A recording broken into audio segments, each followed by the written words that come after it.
Venezuela, miembro fundador de la Organización de los Estados Americanos, enfrenta un momento crucial a raíz de las elecciones del domingo pasado. Han recalcado que este momento y este desafío se remiten al meollo mismo de una de nuestras misiones centrales de la hora, que es proteger y defender la democracia.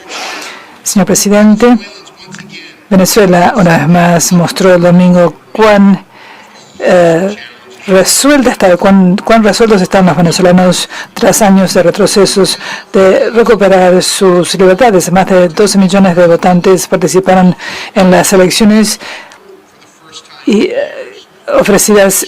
que ofrecieron por primera vez en muchos años a los venezolanos la oportunidad de trascender su larga crisis.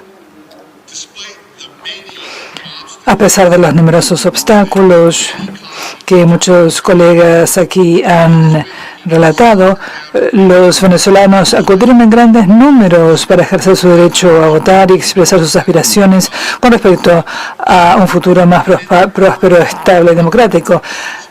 Loamos este empeño en participar pacíficamente frente a una intensa represión.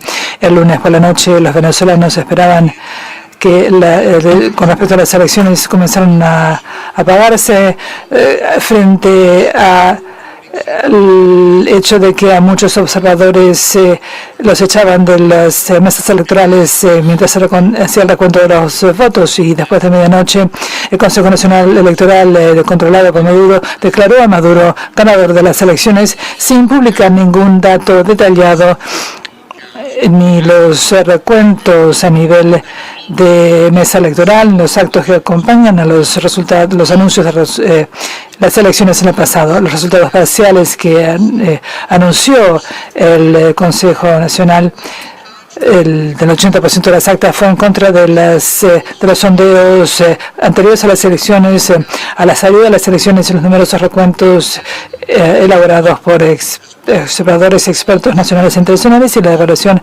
general del Centro Carter.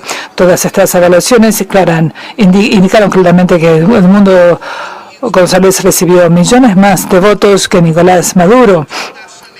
Y este domingo por la noche, el CNE y los partidarios de Maduro creían que tenían uno de los sistemas electorales más protegidos del mundo, y los observadores y la comunidad internacional de inmediato comenzaron a exigir que el CNE publicara los resultados por mesa electoral sobre la base de las actas electorales de acuerdo con el propio reglamento del CNE. 3 días después de las elecciones, el CNE y Maduro y sus representantes no habían mostrado datos de ese tipo ni pruebas, a pesar de su propia promesa de hacerlo. El plazo para hacerlo, de acuerdo con la ley venezolana, ha vencido. Y la respuesta parece ser muy clara. O saben que los resultados son que Edmundo González es el ganador y no quieren presentarlos, o saben que los resultados muestran que González ganó las elecciones y Maduro necesita preparar documentos falsificados para respaldar su afirmación.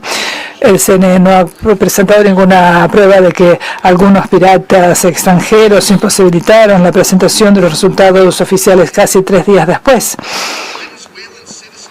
Los ciudadanos venezolanos que apoyan a candidatos de la oposición presentan el mejor panorama que tenemos de lo que realmente ocurrió en la noche de las elecciones, igual que ocurrió en elecciones anteriores y de conformidad con el derecho electoral venezolano.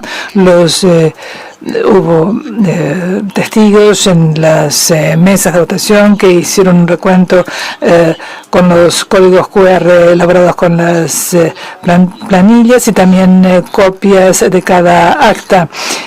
Estos son votos venezolanos reales, y en las horas y días siguientes las organizaciones de la sociedad civil y la oposición compilaron pruebas físicas detalladas que mostraban que la oposición y la oposición colocaron en Internet con actas escaneadas. Hasta ayer, 20.445 actas de cada mesas electorales se habían cargado en Internet, que representa más del 80% de las 30.016 mesas electorales en Venezuela y más de 10 millones y medio de los votos emitidos el 28 de julio. La tabulación de estos datos muestra de manera irrefutable que Edmundo González ganó con un 67% de los votos en comparación con 30% para Maduro, un margen de victoria para González de 39 millones de votos y 37%. Perdón, 3.900.000 votos y 37 puntos porcentuales. Sencillamente no hay suficientes votos en las actas restantes para superar este déficit. El CNE y los propios observadores de Maduro tenían los mismos datos electrónicos y sus propias copias de las mismas actas, pero optaron por no mostrarlas en vista de los resultados reales. La razón por la cual no las han mostrado es obvia. Con las pruebas irrefutables de las actas, que todos pueden ver que Edmundo González Urrutia derrotó a Nicolás Maduro con millones de votos. Esto no es una proyección, aunque Maduro hubiera ganado el 100% de los votos en 20% de las actas que quedaban por publicar, no podría haber sobrepasado el total de votos de González. Asimismo, como han dicho otros, anoche el Centro Carter confirmó lo que millones de venezolanos ya sabían, que las elecciones no cumplieron las normas internacionales de integridad electoral y no pueden considerarse democráticas, de modo que el anuncio del CNE no tiene ningún valor. El resultado real de las elecciones presidenciales venezolanas es claro para todos en Venezuela y en todo el mundo.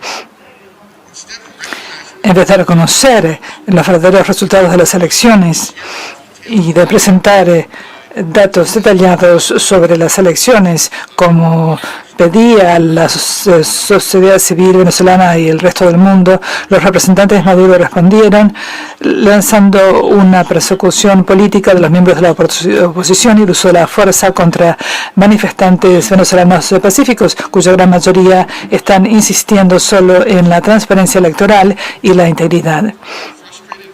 Los venezolanos frustrados han salido a la calle, lo cual es natural para proteger este acto de interferencia electoral. De acuerdo con la ONG Foro Penal, ha habido 11 muertos y 429 arrestos motivados políticamente desde las elecciones. Hacemos un llamamiento a todas las partes a que rechacen la violencia y a que todas las protestas se realicen de manera pacífica.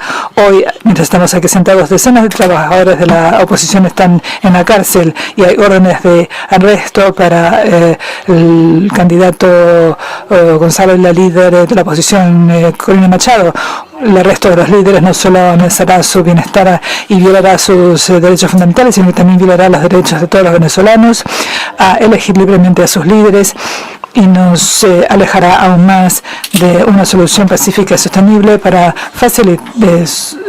resolver el sufrimiento de larga data de los venezolanos. Aquellos que están en la cárcel deben ser puestos en libertad y esta represión política masiva debe cesar. La ira y la frustración de los venezolanos son comprensibles y deben abordarse con más transparencia y no con represión. Señor presidente, colegas, la comunidad internacional está observando los sucesos en Venezuela muy de cerca y la comunidad internacional, y debo decir la historia, nos está observando hoy aquí en la OEA. Millones de venezolanos están arriesgando su vida y su bienestar por un futuro mejor y nos están observando aquí hoy. Nuestras declaraciones y actos de hoy dan fe de la fuerza de nuestro compromiso con la democracia y el Estado de Derecho y en última instancia con la fuerza del sistema interamericano. Pero ¿cómo podemos creer que los comentarios de Maduro de esta tarde, en el momento dice que te ganó un 100% de las actas y por otro lado dice que no puede darlas a conocer debido a un ciberataque? Él y sus representantes podrían dar a conocer toda la información a nivel de mesas electorales que respaldan sus argumentos, pero no lo hacen. En nuestros propios países exigiríamos transparencia. Los venezolanos han esperado suficiente tiempo para que se escuche su voz. Los representantes maduros deben reconocer los verdaderos resultados de las elecciones en las cuales participaron, y en vista de las pruebas abrumadoras de los millones de votos emitidos, Maduro y sus representantes deben reconocer al mundo Consejo de Seguridad como ganador de las elecciones presidenciales de 2024, del 28 de junio. En vista de estas claras pruebas, el mundo debe reconocer también la victoria electoral de Edmundo González. Aquellos que no lo hagan estarán facilitando el masivo intento de fraude de Maduro y su falta de respeto del Estado de Derecho y de los principios democráticos. Señor presidente, me apena abordar la decisión perturbadora de Maduro de expulsar a diplomáticos de varios países de Venezuela, porque su gobierno insistió en la transparencia electoral. Y lamento que nuestros colegas diplomáticos sufran este trato irrespetuoso e intolerante y este desdén por la interacción diplomática, pero esto no debe debilitar nuestra determinación de buscar soluciones basadas en principios que a la larga fortalezcan las relaciones entre nuestras naciones. Señor presidente, debemos seguir firme junto con los venezolanos y la democracia en Venezuela. Seguiremos recurriendo a la democracia y a la acción concertada con la comunidad internacional para asegurar el respeto de los derechos del pueblo venezolano expresado en las urnas. Y seguiremos haciendo un llamamiento al diálogo y la transparencia en vez de la violencia y la represión de la oposición, la sociedad civil y los venezolanos que están exigiendo pacíficamente que se respeten sus derechos. Con el apoyo de la comunidad internacional, el pueblo venezolano puede avanzar hacia un futuro mejor, un trayecto más democrático con recuperación económica, prosperidad y para los venezolanos. Instamos a este órgano a que siga prestando atención a esta situación y apoyamos al pueblo venezolano en este momento crítico. Gracias, señor presidente. Muchas gracias, señor secretario adjunto Nichols.